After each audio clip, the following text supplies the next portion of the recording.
Assalamualaikum warahmatullahi wabarakatuh. Kali ini saya akan menyampaikan materi mengenai penyimpangan semu hukum Mendel, yaitu bagian atavisme. Seperti kita ketahui, ayam itu memiliki yang namanya pial atau biasa dikenal dengan istilah jengger ya. Ada 4 macam, yaitu yang bentuknya seperti ini adalah single atau dalam bahasa Indonesianya itu adalah bilah. Yang bentuknya seperti ini adalah pi atau bahasa Indonesianya biji. Yang seperti ini walnut atau dalam bahasa Indonesia disebut sumpel, dan yang seperti ini adalah rose atau dalam bahasa Indonesia disebut dengan istilah mawar. Nah, pembentukan keempat jenis jengger ayam ini diatur atau ditentukan oleh interaksi 4 jenis gen, yaitu gen R besar, R kecil, P besar, dan P kecil. Ada 2 gen dominan di sini, yaitu gen R besar dan gen P besar.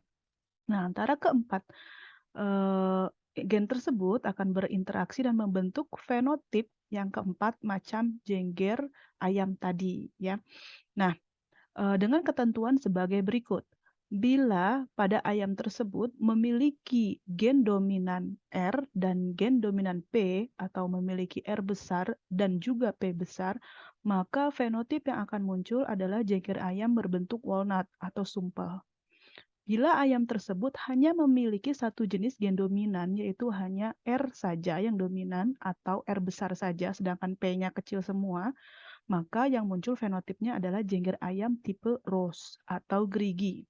Nah, kemudian apabila ayam tersebut hanya memiliki gen dominan jenis P atau P besar saja, sedangkan R-nya resesif semuanya atau R kecil semua, maka fenotip yang muncul adalah jengger ayam tipe P atau biji. Nah, yang terakhir, apabila ayam tersebut tidak memiliki gen dominan atau hanya gen resesif semuanya, R-nya resesif semua, P-nya resesif semua, maka fenotip yang muncul adalah jengger ayam tipe single atau bilah. Ini ada contoh dari dari persilangannya, yaitu antara gen homozigot ya, homozigot yang bertipe rose dengan yang bertipe pi, di mana yang bertipe rose genotipnya ini homozigot semuanya, namun R-nya dominan semua, R besar, sedangkan P-nya resesif semua, P kecil. Dan untuk yang pi kebalikannya, yang R-nya resesif semua, R kecil, P-nya dominan semuanya, P besar. Maka pembentukan gametnya ini sangat mudah ya, seperti yang pernah saya sampaikan. 2 pangkat N2 adalah konstanta, sedangkan N-nya adalah banyaknya alel gen atau pasangan gen yang heterozigot. Sedangkan kalau kita lihat di sini, tidak ada yang heterozigot ya. Yang di pi juga tidak ada yang heterozigot. Maka 2 pangkat 0 atau 1. Jadi cuma ada satu jenis gamet. Nah, yang rose gametnya adalah R besar P kecil, sedangkan yang pi gametnya adalah R kecil P besar. Sehingga apabila disilangkan gamet jantan bertemu atau membuahi gamet betina akan menghasilkan keturunan bergenotip R besar, R kecil, P besar, P kecil atau tipe walnut. Nah, kita ingin tahu F2-nya, maka kita silangkan antara F1, R besar, R kecil, P besar, P kecil, atau walnut disilangkan dengan sesamanya. Maka ini adalah diagram persilangannya, dihasilkan genotip seperti ini. Ada yang walnut, ada yang pi, ada yang rose, dan ada yang single satu. Seperti ini. Jadi kalau kita hitung perbandingan atau rasio fenotipnya, walnut ada 1, 2, 3, 4, 5, 6, 7, 8, 9.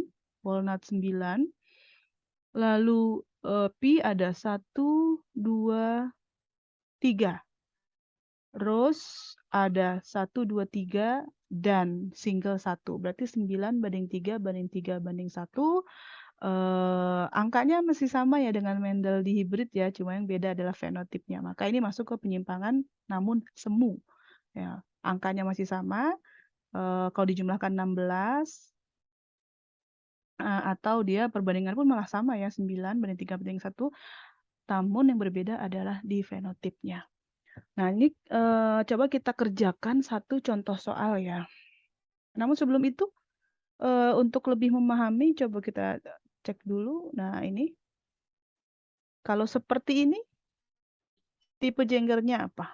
Kalau ada R kecil semua, ada P besar, hanya P besar, yang dominan hanya P saja. Pi ya.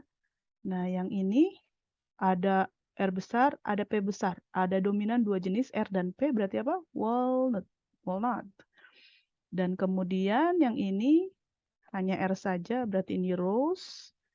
Ini ada dua-duanya, R besar, P besar, walnut lagi.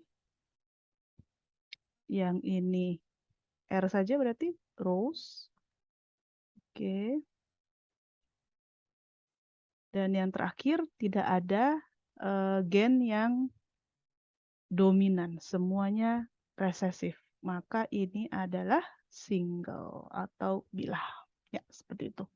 Jadi kita harus bisa menentukan genotip dari fenotip yang sudah disebutkan. Karena nanti dalam soalnya itu adalah soal cerita ya, soal cerita. Jadi akan disebutkan nanti fenotipnya misalnya berjengger apa, kita harus bisa menentukan genotipnya. Atau kebalikannya, ketika kita melakukan persilangan, maka kita akan hasilkan genotip, kita harus bisa tentukan fenotipnya. Karena biasanya yang akan ditanyakan nanti di penyimpangan semua hukum Mendel ini adalah rasio fenotip atau perbandingan fenotip keturunannya. Nah, sekarang kita latihan soal. Seperti ini. Ayam berpial rose, R besar, R kecil, P kecil, P kecil disilangkan dengan ayam berpial pi, R kecil, P besar, P kecil. Bagaimanakah keturunannya? Nah, ini kita di sini di soal ini sudah disebutkan genotipnya ya. R besar, R kecil, P kecil, P kecil, R kecil, P besar, P kecil.